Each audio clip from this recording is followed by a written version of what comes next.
It's time to hear the story, make the connection, learn the lesson, and gain the wisdom. Are you ready? Let's get charged and be changed. The Sister Speak Brother Break Show. Conversations on grace, healing, and deliverance. This is Marcy Bush. Come on, let's journey together. Hello, and thank you for joining us for the Sister Speak Brother Break Show. Y'all know I always say it, but I always mean it. I have a special guest with me today, super special. And I guess one of the funny things about this is we have probably had more conversations than I have with most, but they have not been recorded. So this is one of my little brothers who ain't little no more. We have had a friendship that, spans from time he was in high school and I was teaching. And it was unlikely to us, but God did it. And to this day, he is one of my closest, or the closest male friend that I have. And I'm grateful that he's in my life. There are some experiences that he's had that I know the wisdom that he's gained from those experiences will help you. I'm sure that there's something that you'll be able to connect with and maybe receive insight from that you can apply in your own life. And so today my guest is Terrell Pressley. Thank you so much for being here, Terrell. Thank you for having me. Yes, sir. Yes, sir. So I know there's been a journey to the chair. Yeah. And like I said, I know you and I have a lot in common and have been able to share a lot of experiences. And I guess just like it is with some siblings or some friends, even though I guess during different parts of our lives, we're not together as much as we have been. Mm-hmm. Because Lord knows we worked together literally elbow to elbow for probably 2.5 years. Mm-hmm. And so that was all day, every day. Right. Besides working together, churching together. Right. And so as life happens and our roads veer, we don't talk as often, but one thing that really feels good is if there's a crisis on either end, it's like, there are just certain times when you know to pick up the phone and call that one. And so even at the top of this show, thank you for still being that. And it's just amazing how the roles have changed from when you were a teenager. And it was more so me helping you to now, as we've grown, we help one another. Yeah. And that's a blessing. Yes. Yeah. So I guess that was a little dedication at the beginning of the show. Thank you. Thank you. So Terrell, tell us about Lil Rel. As a kid, I was very happy, very affectionate. I loved to hug. And which obviously is not. It ain't the same no more. And I just was really happy. I love to sing. I loved my family, just being around my family. And as a little kid, I guess I just really was oblivious to the world and how people interact. And that people were really taught differently, or their environments shaped them differently. I was oblivious to all of that. Okay. So I was that kid that went to school and thought everybody was my friend. Mm-hmm.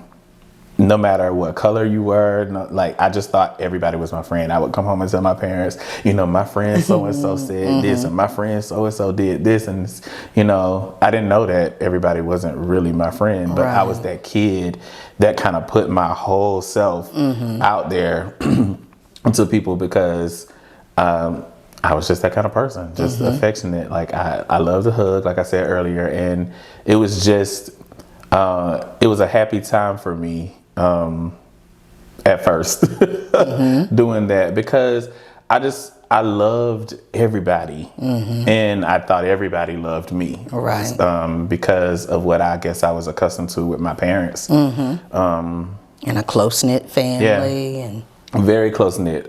Even though I only have 2 siblings, me and my cousins, especially on my dad's side, we are all so close as far as age is concerned. So we all grew up together, being almost the same age gap or whatever. And I think I told somebody this one time before, but I asked my grandma on my dad's side, like, how did you deal with having that many grandkids back to back like that? In between 1982, which is the year Michelle and I were born, and 87, it was 12 grandkids born. Okay. So within a 5-year span, 12 of us came back to back to back to back to back. Right. And so we were really, really close, and we sang together. So we were always together. And so I thought that that's what everybody's life was like. I thought everybody had that kind of love. I thought everybody had that kind of experience. That support system. Yeah. And I didn't, learn that wasn't the truth until like later in life.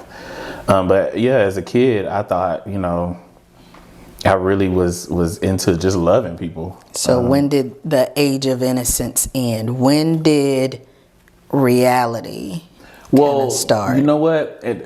As an adult looking back on it, I realized that it happened when I was like in 2nd grade, but I didn't know it then. I didn't know what was going on then. Okay. It was 1st grade. Well, in kindergarten, I was picked on a whole lot. So my family were like my escape, or they rescued me from feeling like people didn't love me. Okay. But even then, I think I dismissed it as, oh, these people don't mean you no good. These people don't love you. It's just like, oh, these almost are my friends. like they don't know no better. Yeah, and it's like, these are my friends, though. They wouldn't do anything to hurt me. Like, they just, even though it is hurting me, like, they don't mean it. Right. So, like, go back to school tomorrow and just be like, okay, cool, we're good. But I think what happened after kindergarten, when I was in the 1st grade, I remember becoming friends with a group of people, and I was like, these are my friends, da-da-da-da. We went the whole school year, we were close, and, got out for the summer.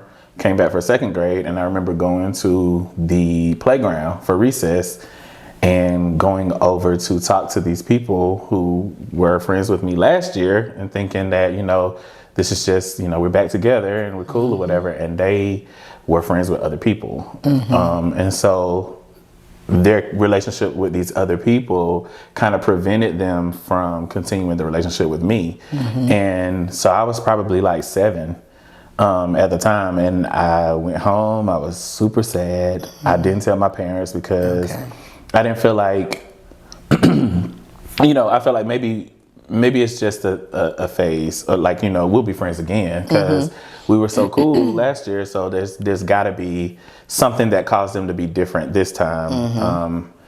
But that turned into, it's me. Like, what did I do that caused them to start treating me differently? And so then after that, I started going on a journey almost every time with every relationship. What did I do? Like, why don't people like to stay friends with me? Like, they became friends with me, but then someone else comes along, or other people come along, and they tend to gravitate to those people and then just kind of leave me. Right. And just, I felt alone, because at that point, I guess I realized without knowing, that my family was kind of all I had. And so I would just turn to them and be like, okay, it's cool. As long as I got them, we're good. Like, because y'all went to school together and everything. I was in the same grade. Michelle and I are like 4.5 months apart. And we've always been super close. She was basically like my built-in first best friend. So like, she was always there to kind of comfort me. I don't remember this, but I have no doubt that after everything happened in the second grade, I'm pretty sure I went to her to tell her what happened. And I'm pretty sure she hugged me and told me, like, it's going to be okay. You're going to be fine. Because that's literally what she has always done since we were able to, interact with each other. And so I'm pretty sure that she comforted me and told me that, everything would be fine. And I believed that everything would be fine always. I believed that people were going to see the real me and be like, oh, dang, I miss him. So let's just get back in our relationship together, whatever. Doesn't always work like that. Right. And I guess for a very long time, I was oblivious to that. Just really believing that people loved me like I loved them. And that wasn't the case. Right. And a lot of times, although we miss it, we don't even understand. And now, I hope it hasn't begun to be cliche, because it's so true. The rejection is actually protection. Yeah. Like, show me who you are so I can keep moving. Yeah. It doesn't feel that way at the time. At the time, like you said, it's like, what is wrong with me? Those would be my words. What is wrong with me? And just trying to like, but why though? But why? And looking back, thank you, God, for letting that get out of my space. Yeah. So after second grade, when you had that moment of, reality, what is one of the next pivotal things that you remember? One of the next majors? It's a lot of things that happened at the second grade. We talk about this often at my house, where there is like, I could sit here right now if you asked me to go grade by grade and tell me who my teachers were this particular grade. Like, I thought you were talking about the traumas. I was gonna say, I get that. Yeah, that too. But and in relation to that, so I can tell you every teacher that I had except for third grade. And I don't know anything about third grade, and I don't know what happened that year at all. Like, that's like the one year that's just like gone. And I asked my mom, and she's like, well, didn't you have so and so? I'm like, no, it wasn't her. I told my dad one time before, he's like, so just that one year is just like gone. I remember fourth, fifth, and everything else, but I don't know what happened in third grade or at that particular age. I would have had to have been 8, and I don't have a clue what happened in that year. There's one thing from that year, and I was in the newspaper. I think the Aiken Standard had come to our school, and they grabbed some kids out of class to tell them what we wanted to be when we grew up. And that's the one thing that I can remember, because there's evidence of me being the 8-year-old in the newspaper saying that I wanted to be a doctor because I wanted to help people when they get sick. Which obviously I'm not a doctor. You must be the doctor of music. And you really do help us when we're sick. And that's the only thing I have. Like, that's the only memory. And so just moving forward and getting older, there was the first time that I recognized or realized that what I had been experiencing since I was 7 was depression. And I didn't know that, but the first time I realized that was when I was 15. So now I'm in high school, and this ongoing thing has happened. Traumatic events have happened, and I've become this person who was no longer the happy kid, the affectionate person, the person who just wants to kind of be open and just want people to love them and just be accepted. Now I am hurt, and I'm angry, and I don't know how to deal with any of that, because I don't know what that is, what to do to deal with it. And so 15, I was in high school. I was in the 10th grade. And I remember them telling me that my auntie, who we call Lauren, my auntie was sick. She had cancer. Well, they said again. And I was like, again? Like, when did she have it the first time? Like, I don't even know anything about this or whatever. But anyways, she had cancer. It had come back, and she was sick. And my auntie Lauren is she, you know, at 15, you don't think your parents know nothing. Right. So my parents are trying to, you know, they're trying to parent me and discipline me and help me through life. And I'm like, they just don't understand. But I felt like Auntie Lauren did, which is weird because she had kids that were my same age. Right. So she was a parent to them, but to me, she was like a I don't know, a superhero. Yeah. Like somebody that would always like rescue me and like get me out of what I'm feeling. And so they I remember when they said that she was really sick. And I think I've watched Laura's story with you, and she talked about how she called us all in and she started telling us different things and stuff or whatever. And kind of to piggyback off of that with my experience with her, she called me in and she started telling me that, well, let me just back up a little bit. She always told me I was different. Okay. And I'm like, different how? Like, because to me different means, or then different meant weird. It meant like awkward. It meant like, you know, so why am I different? And she would call me in the room and she would be like, don't follow them. Don't do what they're doing because you're different. And I remember one time I got, she whooped me. One of the only times, she whooped me twice. Well, this is one of the first times she whooped me, and it was because she had told us not to go somewhere up a hill. And we all went up there with me still saying, like, y'all auntie said don't go up here. Why are we going up here? Da da da da. We ended up getting dirty, and we came down and she whooped us. But when she finished whooping us, she called me over to the side. She said, you're different. And it crushed me because it was almost like, I'm disappointed in you because you knew better and you didn't, you know, do better. And so I remember when I was, I think 12, there was a local church who wanted one of the youth from our church to come and speak. And she called me and she said, so, and I'm just going to say the church, it was St. Philip, the local church here in Beach Island. They wanted a person to come and speak.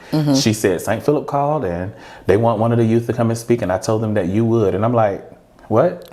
Like, how? How did you tell them I would? But I see you didn't even run that by me. Like, how you going to just tell them that I would speak? And she said, I know you're nervous. Don't you worry about it. Auntie gonna write your speech. Auntie gonna practice with you. We gonna do the whole thing. And so she wrote my whole speech, my entire speech. And she got my parents to bring me to her house and read it to her. And I will never forget, the title of the speech was Dare to Be Different. I will never forget it. And she had typed it on a typewriter and printed it out on some green paper. And it said, Dare to Be Different. And I remember going to St. Philip and the choir came, the Shinettes and everybody was there because we had to sing and I had to speak. And I was like, this is not me. I don't want to do this. I cried. Even coming up to the time we'd get ready to speak, I had went out in the hallway. She was like, you're going to be fine. You're going to be all right. I'm like, I don't want to do this. Like, and she always pushed me to do stuff that I didn't feel like I could do. I listened to my daddy tell the stories about how she pushed him and she just kind of carried that with everybody. And like everybody has their own personal relationship with her. So when she said to me, Auntie's about to go, I'm like, no, like how am I going to survive if you're not here to tell me what to do? And so she told me, she said, I know you're going to cry. That's one of the first things she said when she called me in the room. And I said, I'm sitting there, I'm just kind of a little numb because I'm like, what do you want me to do now? Like, you opened up this door for me to be different. And you told me all this time that I'm different, but you're the only person that seems to know how to handle my difference. So now what am I gonna do? Like, cause I don't know anybody else that's gonna handle me the way that you've handled me. And so she was like, you'll be fine. You'll get through it. And she was like, I want you to do X, Y, and Z. She's told me what she wanted me to do for school. Because I was 15, I was in the 10th grade. This is the year that I almost had to go to summer school. Like everything was just chaotic in my life during that time. And she said, you know better than letting your grades slip all the way down there. Like, you're trying to fit in. You're trying again so hard to fit in when you're different. And I keep trying to tell you that you're different. And you keep saying you don't want to be different, but you just are. And you just got to let that be. And I'm like, but I don't want to be different. Like, I want to fit in. I want to be like other people. And I kept getting rejected by the people I wanted to be like. Right. And so, you know, she told me that she wanted me to be an example for her sons, my cousins. Because at that time, Junior was, he had already moved to North Carolina, and she was like, you're basically the next oldest brother. You need to make sure that you take care of them. I'm like, I can't even take care of myself. I'm 15. How I'm going to take care of somebody else that's almost my age? And so, like, I'm like, that's a huge responsibility that I don't think I want, but I took it on. And, I think I did an okay job for the time being that I had, you know, had with them until they got, you know, and doing their own stuff or whatever. But when she died, I was so like down. I didn't show it all the time. And I didn't know how to even really express it because everybody was missing her. So I kind of made my feelings invalid because everybody's missing her. Like my dad, my mom, my aunts, my uncles, my grandparents, all my cousins, her kids. Right. Everybody, my siblings, everybody's missing her. So my feelings don't really matter in the general scope of what's really going on. So I suppressed it. But then there were other things that was going on during that time, and that was the same year that I tried to commit suicide. Okay. I felt like there was nothing else to really live for during that time because I felt like I was messing up. I felt like my parents didn't understand, and that's not their fault because my parents. I have great parents, and they literally did the best they could with what they had. Like it literally, they were great parents, and I just didn't understand some of the things that they were shielding me from and protecting me from. I know now that it was shielding and protecting. Back then, I thought it was locking me up in prison because I'm like, I want to do stuff, I want to go places, I want to be out there, I want to live, but. But it was like they almost took on the same, they knew I was different. Yes. They just didn't, their approach was different than what Auntie's was. And I didn't realize it until later. They were all doing the same thing. They were all molding me to be the person that I am now. But I didn't understand it then. And, you know, my first suicide attempt was when I was 15. Okay. And I didn't know what I was doing. I just was like, I don't want to be here. So this is my way out. Like, I feel like I'm disappointing everybody. I feel like, what's the point at this, at this point? Let me just get out of here. And so I tried. It didn't work, obviously. Thank you, Lord. Yeah, it didn't work. But yeah, that's when I realized that I have a different issue than just, feeling rejected or feeling sad. There's something else going on mentally that's behind all of that. Right. So, and so when it didn't work,